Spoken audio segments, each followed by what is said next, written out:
Hola, ¿qué tal? Vamos a dar inicio a la lección 4. Este capítulo se trata de evolución estelar. Son, de nuevo, conceptos que ustedes ya deben de saber, pero que se usan mucho en la astronomía en general y, por supuesto, para determinar la estructura galáctica tenemos que entender cómo evolucionan las estrellas, porque eso nos permite, en buena medida, determinar también distancias a los diferentes objetos y de qué están compuestos y cuál ha sido un poco su historia. Bueno, déjenme compartirles la pantalla y déjenme entonces compartir pantalla y hacer la presentación aquí. Y bueno, como ya además me dijeron cómo se podía usar el apuntador, pues vamos a usarlo. Bueno, entonces, pues como siempre, soy Javier Ballesteros Paredes, del Instituto de Radioastronomía y Astrofísica de la UNAM, Campus Morelia. Ahí tienen mi correo, mi oficina es la 207. Déjenme entonces platicarles un poquitín de lo que ustedes ya deberían de saber sobre evolución estelar. Bueno, aquí tenemos dos diagramas HR que ya vimos la clase pasada. En el de la izquierda tenemos el diagrama HR de la vecindad solar. En este diagrama HR, pues tenemos la secuencia principal muy bien delineada y tenemos un montón de estrellas ahí. Incluso, bueno, aquí pareciera ser que hay estrellas ya más evolucionadas. Y pese a que tenemos estrellas más evolucionadas, tenemos todavía estrellas jóvenes, razonablemente jóvenes e incluso bastante jóvenes por acá. Estas estrellas, bueno, están muy cerca del Sol. Digamos dentro de 1 kiloparsec aproximadamente, probablemente menos, pero 500 parsecs sí seguramente, y muy probablemente este puntito de por acá arriba que ustedes ven al lado de la B0 puede ser que sea una de las estrellas de Orión, aunque en realidad la estrella más masiva de Orión, ahora que lo pienso, es una A0. Pero una O, es una estrella O. Entonces, aquí no están contemplado Orión, quizá no llegamos a 500 parsecs o a 400 parsecs. Es un diagrama HR en realidad viejito. En este diagrama HR tenemos el índice de color en el eje X. Este índice de color denota temperaturas, pero en el sentido inverso. Acá están las estrellas frías y acá están las estrellas calientes. Y en términos del tipo espectral, bueno, pues también denota el tipo espectral. Las estrellas con índices de color negativo son estrellas muy calientes, muy masivas. Las O's, las B's. Las A's ya empiezan a tener índices de color del orden de 0 y de ahí hacia las FG's, KM's cada vez más positivos. En el caso del diagrama HR de la vecindad solar, bueno, pues tenemos toda esta población aquí entonces, porque la vecindad solar no es un objeto aislado, sino que es un lugar donde se vienen incorporando estrellas, entran estrellas y salen estrellas. Entonces, no es que la vecindad solar sea un conjunto de estrellas que van pegados. En realidad, como veremos en algún momento más adelante, en la vecindad solar vienen estrellas de diferentes regiones. Incluso sabemos que hay unas estrellas que al parecer nos vienen visitando del interior de la galaxia y se salen, digamos, debido a unos efectos de resonancias con la barra de nuestra galaxia. Entonces hay fenómenos ahí interesantísimos, pero digamos, no es un objeto que se ha formado en un solo evento, sino que se ha venido formando durante muchos años. Entonces tenemos estrellas jóvenes y estrellas viejas. En el caso de un cúmulo globular, ¿no? En el caso del cúmulo globular tenemos un evento de formación estelar. Básicamente todas las estrellas tienen la misma formación estelar, la misma edad. Y entonces, pues conforme el cúmulo envejece, las estrellas más masivas salen de su secuencia principal y entonces se van hacia la rama de las gigantes rojas y luego bajan hacia la rama horizontal cuando se hacen más viejas. Entonces, cuando acaban su quemado de hidrógeno, que lo veremos ahorita, más adelante, las estrellas salen de la secuencia principal y se van a esta rama de las gigantes, ¿no? Una vez que empiezan a quemar helio en su núcleo, entonces pasan a la rama de las horizontal. Si son poco metálicas, están ahí en la rama horizontal. Si son suficientemente metálicas, entonces en lugar de estar en la rama horizontal, se quedan en un grumito que es un grumito bastante rojo. Entonces se quedan más bien como por aquí, pegada a esta rama roja, ¿no? A la rama de las gigantes rojas. digamos que aquí en el caso de la vecindad solar, este grumito de aquí contiene un poco estrellas del red clump, del grumo rojo, sí, pues del grupito rojo, pero también tienen algunas estrellas menos metálicas de la rama horizontal, porque como les digo, aquí se han venido incorporando estrellas muy viejas y muy nuevas. Entonces hay de todo en la vecindad solar. Bueno, una vez que las estrellas salen de la vecindad de la rama asintótica, dependiendo de su masa, pueden volver a trepar aquí hacia la rama asintótica de las gigantes y volver a pasar a otra rama horizontal de AGBs, y luego pueden llegar a venirse acá ya finalmente como estrellas enanas blancas. Bueno, digamos, esas son las generalidades. Quizá en términos de colores, no lo mencioné en la clase pasada, los colores más o menos sería bueno que tengan una idea de por dónde andan. Los colores, en el caso, por ejemplo, del Sol, su índice de color B-B anda por ahí de 0.6, grosso modo. Así como grosso modo su magnitud es 5, bueno, pues su índice de color B-B es algo así como 0.6. Y de ahí para hacia las estrellas más calientes, bueno, pues las B0 tienen índices de color como de menos 0.5, mientras que las M tardías tienen índices de colores ya cercanos a 2. Bueno, fíjense cómo otro diagrama pues está un poquitín... pues no, pensé que iba a decir que más compacto en el eje X, pero no, en realidad no. Bueno, tenemos aquí 1.6, así que por acá sí es 2, igual que en este. Quizá en este eje, en esta dirección, vaya un poquitín más allá, porque nosotros tenemos 0.5 en este caso y acá tenemos ya 0.4, 0.5, entonces vamos un poquitín más lejos. Pero bueno, en realidad se expanden la misma cantidad. En el eje Y, acá tenemos magnitudes absolutas que entonces se pueden convertir en luminosidades directamente, mientras que aquí tenemos magnitudes aparentes, entonces no sabemos realmente cuál es su luminosidad. Tendríamos que saber la distancia al cúmulo para poder realmente saber cuál es su luminosidad. Bueno, ahora, estos dos diagramas nos hablan un poco de cómo es la historia, qué les ha pasado en su vida a las estrellas, ¿no? Lo primero que debemos de notar es que, bueno, que hay una secuencia principal. Esta secuencia principal es esa banda que va de arriba a la izquierda a abajo a la derecha. Las estrellas con menos de 0.08 masas solares, de 8 centésimas, son estrellas enanas marrón.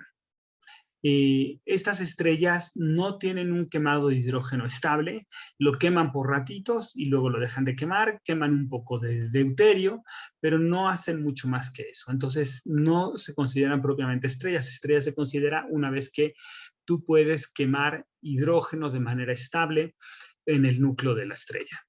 Entonces consideramos una estrella como aquello que tiene más de 0.08 masas solares, y que en su centro alcanzan temperaturas de unos 4 millones de grados. En este caso, entonces, las estrellas pueden convertir hidrógeno en helio. Y entonces esta conversión de hidrógeno en helio en las estrellas de baja masa, es decir, con masas entre 0.08 y menos de 1.5, convierten el hidrógeno en helio mediante la cadena protón-protón. Es una cadena particular que ustedes debieron haber visto en evolución estelar, y es una secuencia, digamos, de pasos que se suelen dar, que se dan de manera más o menos fácil en el núcleo del Sol, o en el núcleo de la estrella, y que desprenden cierta cantidad de energía. Sin embargo, cuando las masas son más grandes, las temperaturas y las densidades son mayores en el centro, y entonces la estrella, si tiene algo de carbono, nitrógeno y oxígeno, entonces puede echar mano de estos elementos como un catalizador para convertir protones en helios, en núcleos de helio. Entonces, sigue siendo conversión de hidrógeno en helio, pero se hace uso en estas cadenas de carbono, nitrógeno y oxígeno, y en este proceso, entonces, la tasa de producción de energía es diferente, no tiene por qué ser igual. Y en esta tasa de producción de energía resulta que crece exponencialmente. Bueno, no exponencialmente, sino como ley de potencial de energía es altísima. Se desprende mucha más energía por unidad de tiempo durante este ciclo. Bueno, para que una estrella pueda realmente existir, pues necesita estar en equilibrio hidrostático. Y entonces, bueno, lo que es el equilibrio hidrostático es que hay un balance de fuerzas entre la gravedad y el gradiente de presión. La gravedad apunta hacia adentro y el gradiente de presión apunta hacia afuera, porque adentro hay más presión y afuera hay menos presión. Y entonces, bueno, la masa es el parámetro principal en la evolución de la estrella y en la estructura de la estrella, y básicamente determina todo. Básicamente determina el perfil de densidad, el perfil de temperatura. Con estos dos perfiles, entonces, además, determino la tasa de producción de energía. Como les digo, si la densidad y la temperatura son menores, entonces voy a usar el ciclo PP, y si perdón, y si la temperatura y la densidad son más altas, se usa el ciclo CNO. Las condiciones son tales que se puede echar mano, digamos, de otros elementos para tener estas reacciones. Y entonces, al tener yo una tasa de producción de energía y un perfil de densidad y un perfil de temperatura, defino un poco de manera natural cómo es que va a quedar la configuración de mi estrella. Entonces se define el tamaño de la estrella y la luminosidad de esta. Entonces, básicamente, la masa es el parámetro que determina todo en la evolución estelar, o al menos en una muy buena primera aproximación.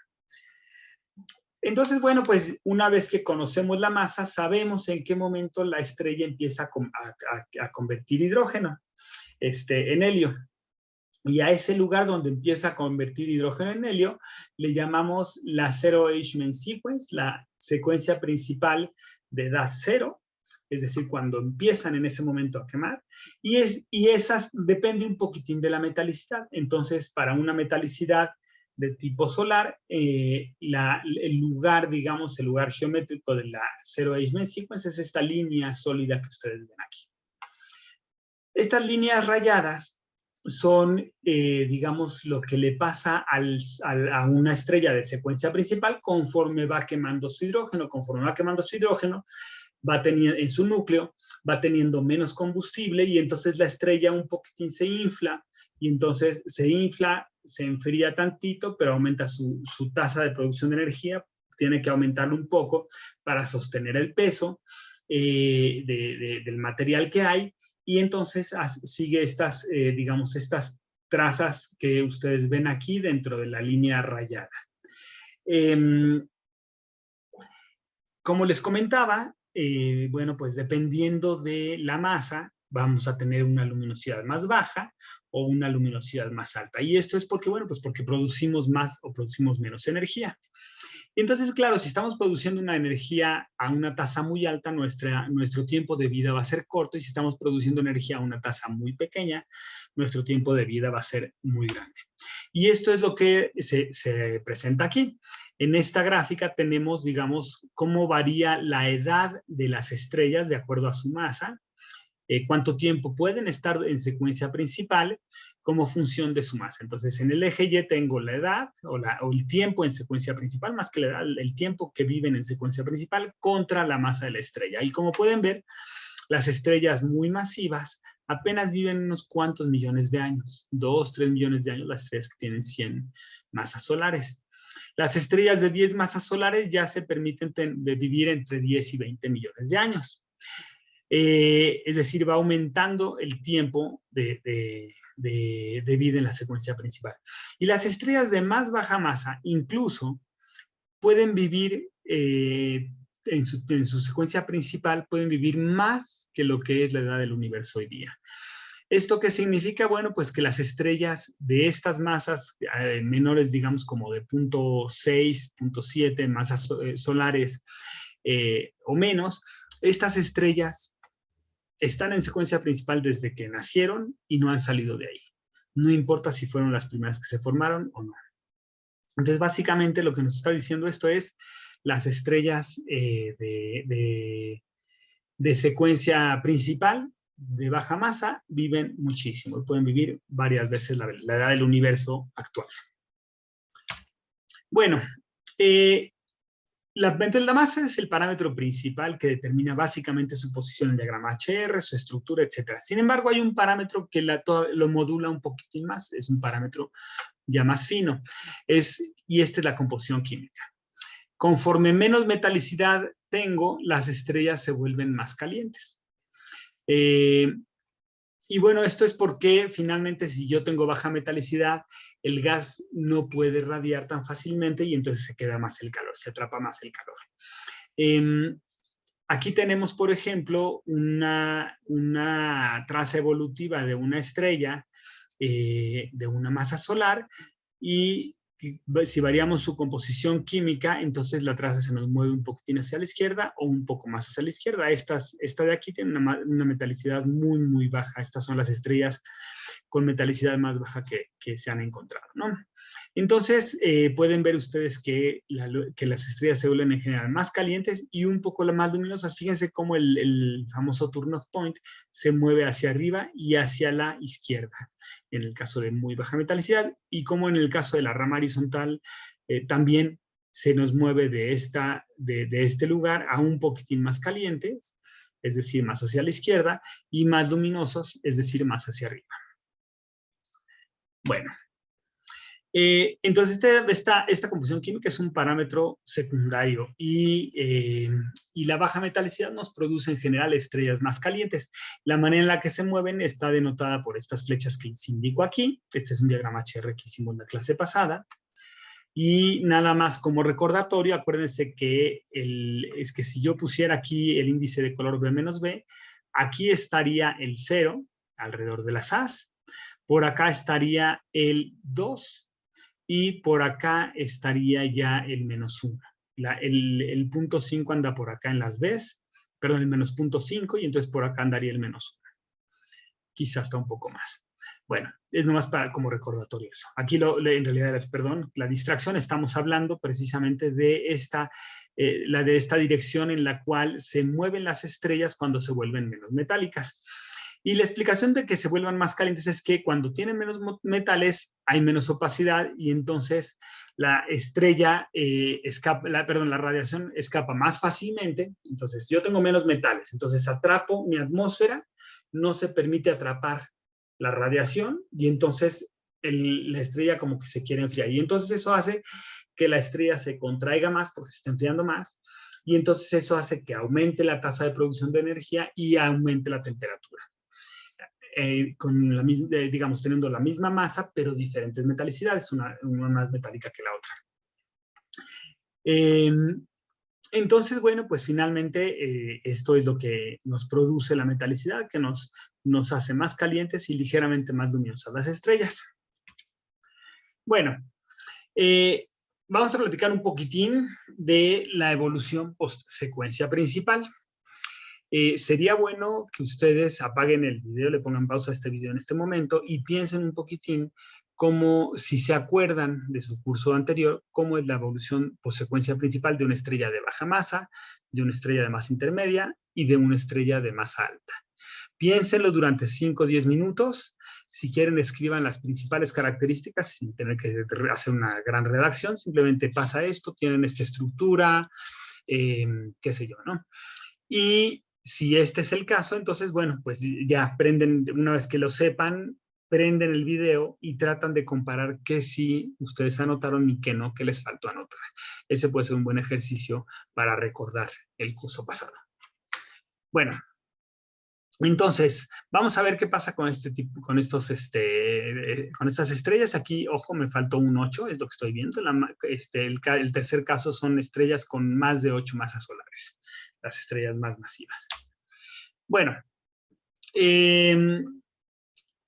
las estrellas de más baja masa lo que hacen es que tienen una región, digamos, su estructura es básicamente, está compuesta en dos partes durante la secuencia principal.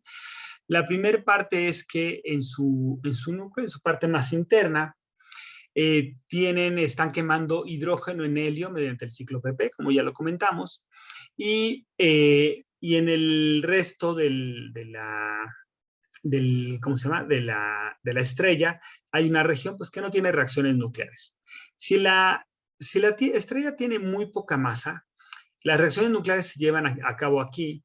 Sin embargo, la estrella es completamente convectiva y entonces eso hace que yo transporte material desde la superficie hasta abajo y desde hasta abajo hasta arriba. Entonces, estoy reciclando todo. Entonces, básicamente las estrellas de más baja masa son, el hecho de que sean convectivas, completamente convectivas, me ayuda a que yo use todo el combustible disponible de la estrella, todo el hidrógeno. Sin embargo, en estrellas como el Sol, ya de baja masa, pero no tan baja masa, el núcleo es radiativo, no es convectivo. La parte convectiva es nada más la parte más exterior, la última cuarta parte. Entonces eso me hace que no todo el material esté disponible para la combustión, solamente esta parte de aquí. Y entonces eso también les disminuye un poquitín el tiempo de vida. Bueno, entonces durante la secuencia principal quemo hidrógeno en el núcleo y digamos en el 10% en masa de toda la estrella está que la parte más central y el resto no tiene reacciones nucleares. Una vez que agoto el hidrógeno en el núcleo, entonces paso a tener un núcleo que ya no tiene combustible, que ya no le da la temperatura y la presión para tener reacciones nucleares. Sin embargo, en la parte externa, todavía tengo yo reacciones nucleares y esto me permite sostener a la estrella, me proporciona calor y entonces me permite aumentar la presión y entonces genera un gradiente de presión que me mantiene a la estrella todavía, ¿no? Entonces es una cáscara con reacciones nucleares. Llega un momento, y esto es durante la rama de las subgigantes, al final de la rama de las subgigantes, yo tengo un núcleo de helio que ha ido aumentando tanto en masa como en presión, porque digamos, esta cáscara está convirtiendo hidrógeno en helio y entonces está haciendo más grande esta región interna que no tiene reacciones nucleares, no le alcanza ahora la temperatura porque lo que tiene es helio y entonces la barrera coulombiana, digamos, entre los núcleos de helio es más grande que la barrera coulombiana entre los protones, entre los núcleos de hidrógeno. Entonces, al final de la rama subgigante tengo una cáscara que está quemando hidrógeno en helio y un núcleo de helio que está altamente degenerado, que se mantiene por presión de degeneración, gracias a eso no se colapsa, pero que cada vez va ganando más densidad, más temperatura y entonces está sometido a presiones altísimas. En el diagrama HR, este es el lugar de la secuencia principal y conforme van quemando hidrógeno en la secuencia principal van saliendo suavemente las estrellas de más baja masa. Ahorita vemos los que pasa también de baja masa, pero no tan baja masa. Entonces, conforme van saliendo, pues hacen esto y llega un momento en el que se les acaba el hidrógeno y entonces pasan por aquí rápidamente y empiezan a quemar helio en cáscaras y empiezan a subir, a aumentar su luminosidad. Esto se debe a que la cáscara tiene que empezar a quemar mucho más rápido su hidrógeno para poder soportar el peso de todo. Ya el núcleo ya no proporciona y entonces la cáscara empieza a quemar a una tasa muy alta. Como les digo, llega un momento en el que el núcleo está completamente degenerado, sigue cayendo masa, sigue aumentando la presión, sigue aumentando la temperatura. Entonces llega un momento en el que la temperatura y la presión y la densidad son tan altas que se permite de repente el quemado de helio en un núcleo que está altamente degenerado. Y entonces eso es lo que se llama el flash de helio. Es un momento en el que de repente se prende el núcleo y rápidamente se expande y digamos todo, empieza a ver las primeras reacciones de helio y esas entonces desprenden muchísima energía y entonces permiten que rápidamente se expanda a todo el núcleo esta producción de quemado de helio en elementos más pesados, carbono, nitrógeno y oxígeno básicamente. Y entonces en este momento, así de repente como de golpe, en un intervalo de tiempo muy corto, todo el núcleo se enciende y empieza a quemar helio. Y en ese momento entonces la estrella se expande, hace una gran expansión y eso le permite disminuir, digamos, de repente se sube, digamos, es lo que es el flash de helium, es el momento más alto de este punto, y eso le permite ya relajarse a la estructura, ¿no? Reacomodarse. El núcleo se expande, la estrella, la parte externa se contrae un poco y entonces la estrella baja un poco su luminosidad y se deposita ya sea en la rama horizontal o bien en lo que se llama el red clump, este grumito rojo que equivale a la rama horizontal, pero para las estrellas de metalicidad alta o de metalicidad como la del Sol. Bueno, entonces, como les digo, esta etapa es la etapa en la que pasan el quemado en una cáscara, el núcleo no se ha degenerado, pero una vez que el núcleo se degenera, empieza a subir esto rápidamente para acá, a lo largo de la rama de las asintóticas, perdón, la rama de las gigantes rojas, y finalmente tenemos este flash de helio, la estructura se relaja y o bien se deposita en la rama horizontal o bien en en el red clump. Perdón, aquí la flecha está apuntando mal, la flecha debería de apuntar hasta acá. Este es el red clump. Bueno, en este momento en el que estamos en el red clump o en la rama horizontal, lo que está haciendo la estrella es que está quemando helio en el núcleo e hidrógeno en una cáscara. Las estrellas de baja metalicidad, como les digo, se depositan en la rama horizontal y de hecho pueden cruzar la rama de inestabilidad de las estrellas y entonces ese es cuando tenemos una estrella RR. Las estrellas de alta metalicidad se quedan en el red clump.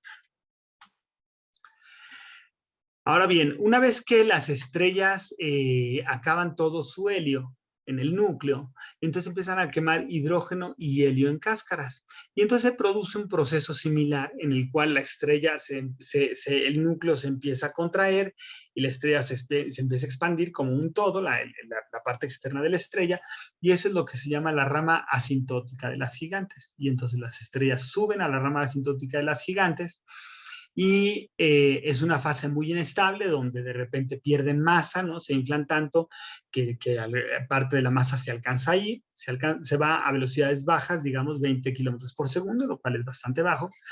Fíjense, aquí está la rama horizontal, entonces todavía se suben un buen factor, un factor de 100 en luminosidad.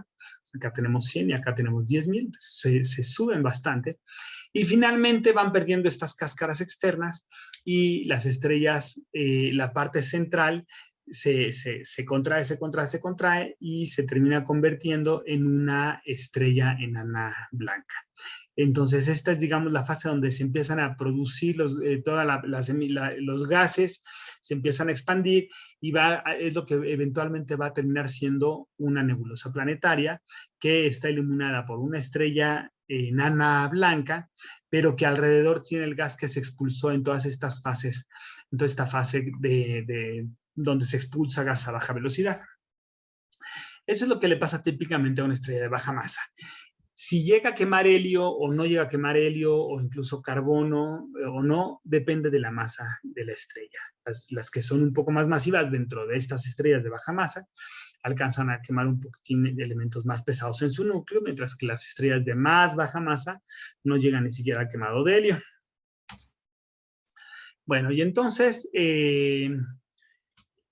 digamos, aquí tenemos precisamente el ejemplo el ejemplo en el cual tenemos una enana blanca y todo el gas que fue emitiendo en diferentes pulsos hacia el exterior, ¿no?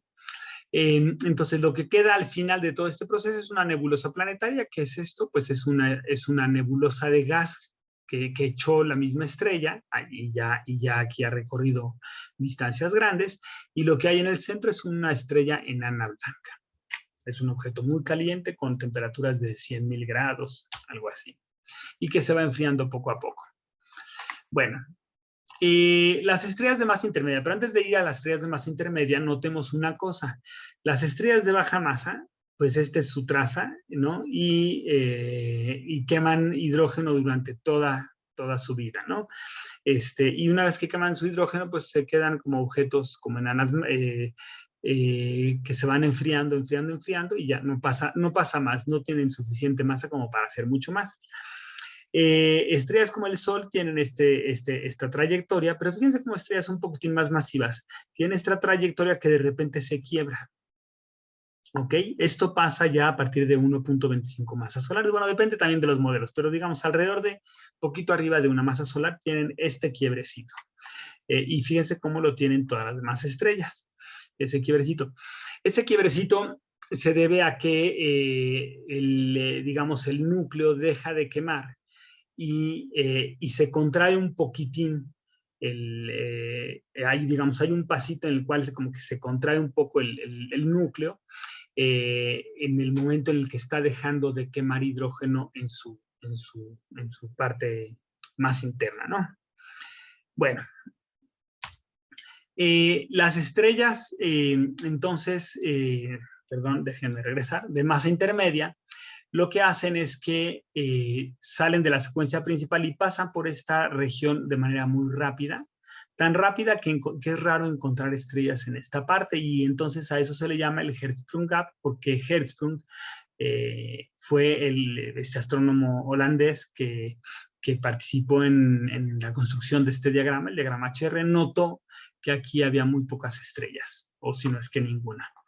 En las estrellas de masa intermedia, entre 2 y 8 masas solares, el núcleo de helio no está degenerado. Es decir, yo tengo un núcleo que no se degenera, no existe un flash de helio, es decir, la estrella está que empieza a quemar en su cáscara, se expande, en efecto también se expande, pero no llegamos a un flash de helio. Y lo que sí hacen estas estrellas de masa intermedia es que logran sintetizar varios elementos más pesados después del helio. Depende de su masa, qué tantos más, ¿no? Pero básicamente estas estrellas pueden convertir, digamos, helio en carbono, por supuesto, pero carbono, nitrógeno, oxígeno y carbono lo convierten también en elementos más pesados como silicio, ¿no? Y también suelen terminar como nebulosas planetarias, es decir, con un objeto, una enana marrón de una masa solar, algo así, y todo el resto de la masa se devolvió a través de estos gases que echamos. De estas, digamos, como que las estrellas tienen pulsos inestables e irregulares, y entonces van creando estas nebulosas. Las estrellas de alta masa, con más de 8 masas solares, son las estrellas que se encuentran más arriba, ¿no? Y en realidad toda esta parte la viven muy rápido, en cuestión de 1 millón de años, una cosa así, unos pocos millones de años, y la trayectoria exacta no es segura, no, depende mucho de los parámetros que uno le ponga al modelo, si la estrella es muy convectiva, si no es convectiva. Entonces, el detalle de qué tanto se van para la derecha y para la izquierda no es certero. Ciertamente se produce todo esto a una luminosidad bastante constante. En general, suben poco, suben y bajan poco, a diferencia de las estrellas de baja masa. Pero digamos, cuando salen, entonces se pueden volver muy azules, se pueden volver muy rojas. De hecho, estas cefeidas clásicas con las que detectamos nosotros con las que medimos distancias extragalácticas, como la Andrómeda, pues son estas estrellas masivas que en un momento dado de su vida pasan por la banda de inestabilidad, que estará por aquí más o menos, grosso modo, si no me equivoco, quizá un poquitín más, no, creo que un poquitín más a la derecha, pasan por aquí, y entonces en esta banda de inestabilidad pulsan de manera que podemos determinar su luminosidad, y entonces podemos determinar sus distancias. Las estrellas más pesadas sintetizan los elementos más pesados, ciertamente. Como les digo, cruzan la banda de inestabilidad, entonces se convierten en cefeidas. Y el detalle de qué tanta masa es muy difícil de predecir, porque depende de qué considere uno para la opacidad, depende mucho de también qué considere uno para los movimientos de convección. En fin, es muy incierto esta parte, ¿no? Y lo que sí es cierto es que finalmente explotan como supernovas. Es decir, llega un momento en el que se les acaba su combustible y entonces terminan reventando como supernovas. Típicamente nos imaginamos el proceso de estas estrellas como un proceso en el cual se da toda una estructura tipo cebolla, donde se han ido sintetizando elementos cada vez más pesados, y al final de la vida, bueno, de estos objetos, pues tenemos un núcleo de fierro, una cáscara de silicio, una de oxígeno, neón, carbón, helio e hidrógeno. Entonces es como una especie de cebollita con diferentes cáscaras. Entonces el hidrógeno que se empezó quemando al principio pasó después a una cáscara, a quemarse en una cáscara, pero entonces el helio se empezó a quemar en el centro.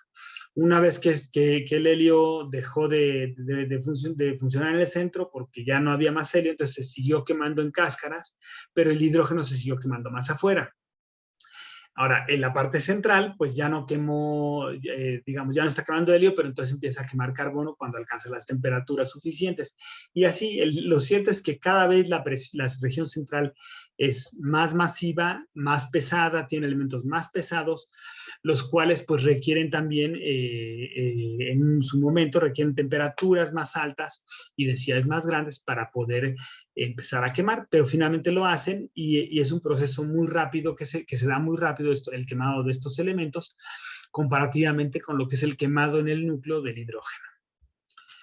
Bueno, finalmente, cuando ya no pueden quemar más, cuando ya convirtieron todo su núcleo, está convertido en fierro, entonces resulta que ya no hay manera de soportar.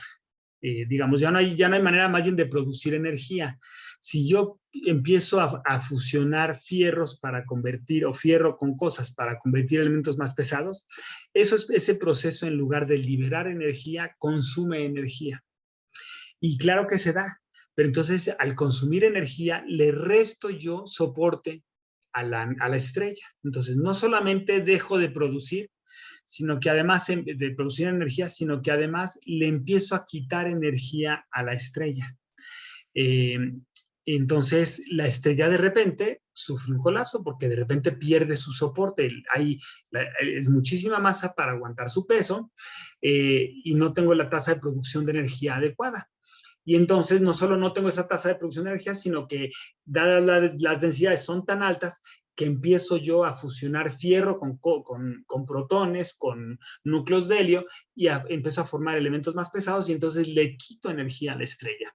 Y entonces, claro, la estrella no aguanta y se colapsa. Y en este proceso de colapso, lo que resulta es una gran explosión, se produce una onda de choque que logra liberar 10 a la 51 ergs en cosa de un segundo. Es decir, en un segundo puedo liberar la energía de toda una galaxia. El objeto resultante de este colapso pues depende mucho del modelo que tomemos, pero podemos arrojar a una estrella de neutrones, a un agujero negro o incluso nada.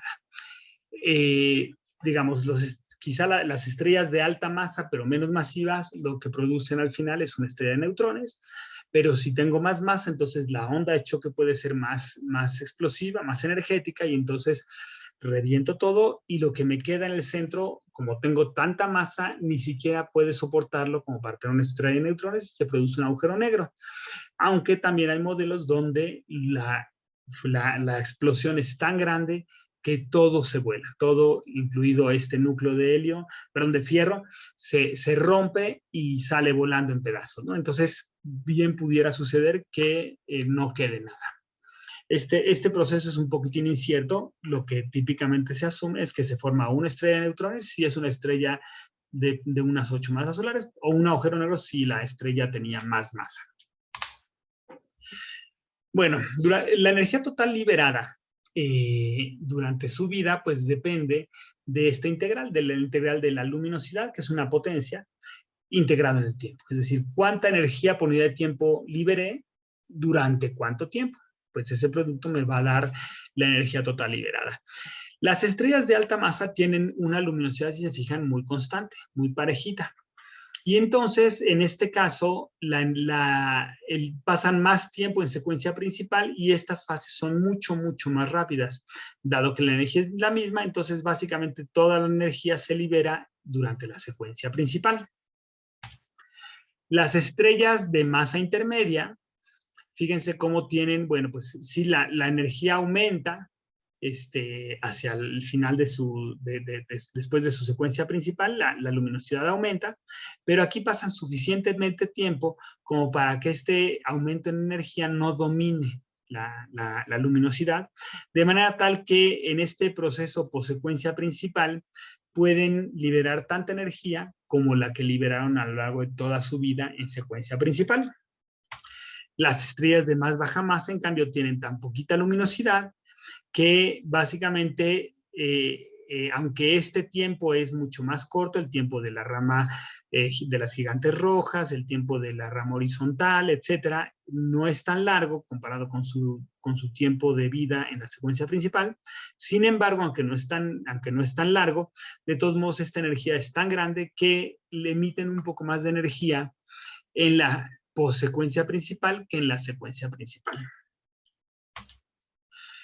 Bueno, ¿quién domina entonces la luminosidad? Bueno, pues en el caso de las estrellas depende de la masa. Hay estrellas que dominan, su luminosidad está dominada por una fase o por otra. Ahora, en un cúmulo o en nuestra galaxia, ¿quién domina la luminosidad? Bueno, vamos a ver más adelante en un par de lecciones, en un par de clases, vamos a ver que en luminosidad las estrellas que dominan son las estrellas de alta masa. Son muy poquitas estrellas, pero dominan la luminosidad de los cúmulos, dominan la luminosidad de la galaxia. Aquí tenemos nosotros la nebulosa Orión, y básicamente toda esta nebulosa está destruyendo a la nube que le dio origen, pero básicamente quien está haciendo todo es una estrella que tiene 33 masas solares, pero que con esas 33 masas solares tiene algo así como 100,000 veces la luminosidad del Sol, y eso le da para romper toda la nube. Bueno, aquí tenemos dos diagramas donde tenemos la vecindad solar y el cúmulo globular M3, es la misma con la que empezamos la clase. Y entonces lo que podemos ver es que en luminosidad, pues quienes dominan, aquí en este caso son las estrellas de alta masa, dominan la luminosidad. Ajá. En un cúmulo globular, bueno, quien domina la luminosidad en este momento, pues son las estrellas que están fuera de la secuencia principal, tienen mucho más luminosidad en estos cúmulos. Ahora, como habíamos comentado, bueno, el diagrama HR tiene varias características que queremos comentar y creo que vale la pena que lo repasemos, donde se encuentran las diferentes, digamos, las diferentes puntos clave, digamos, de un diagrama HR. Bueno, un diagrama HR lo voy a repetir porque me parece que es importante. En términos de temperatura va de 2.500 a 50.000 grados aproximadamente. En el eje X, la temperatura baja está a la derecha, la temperatura alta está a la izquierda. En términos de luminosidades vamos de 10 a la menos 5 a poco más de 10 a la 6 luminosidades solares, mientras que en magnitudes vamos de menos, digamos, como de unas 15, 20 magnitudes a unas menos 10 aproximadamente. Aquí parece como que hay un menos, pero es un error, esto debe ser más, es magnitud positiva, son estrellas muy débiles. Tenemos entonces la secuencia principal, que lógicamente pasa por una luminosidad a la temperatura del Sol, que son como 5.000 grados, quizá mi dibujo no está del todo bien. Tenemos una banda de inestabilidad, que es esta línea, esta zona rosita. Es decir, en esta zona las estrellas son inestables y pulsan. Entonces aquí es donde se dan las RR Liras o las cefeidas. Bueno, ese es uno de los puntos. Las cefeidas, como les digo, se encuentran por aquí, están en la banda de inestabilidad, son estrellas variables de alta masa que salieron de secuencia principal y están justo cruzando la banda de inestabilidad, entonces pulsan, digamos, estas estrellas. Está también la zona de las RR Liras, está aquí, esto está en la rama asintótica, que son las estrellas de luminosidad tipo 3. Y estas dos son muy importantes en estructura galáctica porque nos hablan de la distancia. Podemos calibrarlas, entonces nos hablan de la distancia. También está el red clump, que es, digamos, el equivalente a la rama horizontal, pero para las estrellas más metálicas, y entonces estas también tienen una luminosidad característica, pues entre 30 y 100 veces la luminosidad del Sol, aproximadamente, ¿no? Dentro del diagrama HR también podemos usar lo que se llama el módulo de distancia, es decir, si yo tengo mi secuencia principal típica, pero tengo un cúmulo globular o un cúmulo de estrellas cuya secuencia principal anda por aquí, bueno, yo sé que en términos de magnitud absoluta, esta secuencia principal debería estar acá arriba, pero la tengo acá abajo porque yo lo que mido para ese cúmulo es la magnitud aparente. Yo sé medir la magnitud aparente, pero la magnitud absoluta solamente la sé si conozco la distancia. Entonces, precisamente, la diferencia entre la magnitud aparente y la magnitud absoluta, esta diferencia es lo que me habla del módulo de distancia. Entonces, cuando tengo un diagrama HR de un cúmulo al cual no le sé la distancia, tengo su magnitud aparente y esta secuencia principal pues siempre está en valores más bajos que lo que es la magnitud absoluta. Y entonces, bueno, pues se trata de trasladar estos dos diagramas, empalmarlos y ver cuál es la diferencia en magnitudes. Bueno, en el diagrama HR también tenemos lo que es el turn-off point. Este turn-off point es el lugar donde la estrella sale de secuencia principal, es decir, básicamente donde deja de quemar hidrógeno, ¿no? En su núcleo. Y entonces, bueno, para las estrellas de alta masa, este punto turn-off point es de unos cuantos millones de años. Para las estrellas de masa intermedia, pues ya empieza a ser más larguito, de 100 millones de años, y las de baja masa ya tienen 1.000 millones de años o incluso más. Aquí tenemos un diagrama esquemático, un diagrama HR esquemático de estrellas, perdón, de cúmulos globulares, de diferentes cúmulos. Sabemos que el Sol está por aquí, a su temperatura y a su luminosidad, pero también sobrepuesto pues tenemos el diagrama HR de un cúmulo M67, de otros cúmulos, por ejemplo, estos de aquí pues son cúmulos jovencitos que todavía tienen estrellas de alta masa. Las Pléyades tienen ya estrellas de menos masa. Fíjense, aquí están las Pléyades, aquí están las Yadas, estos los vimos en otros, en la clase pasada. Las Yadas, pues se ve que es un cúmulo más viejito que las Pléyades, son cúmulos cercanos. Y M67, en cambio, es un cúmulo globular bien viejito. Bueno, aquí acabamos por lo pronto esta clase, o este video más bien, y vamos a continuar con la muerte de las estrellas en el siguiente video. Gracias.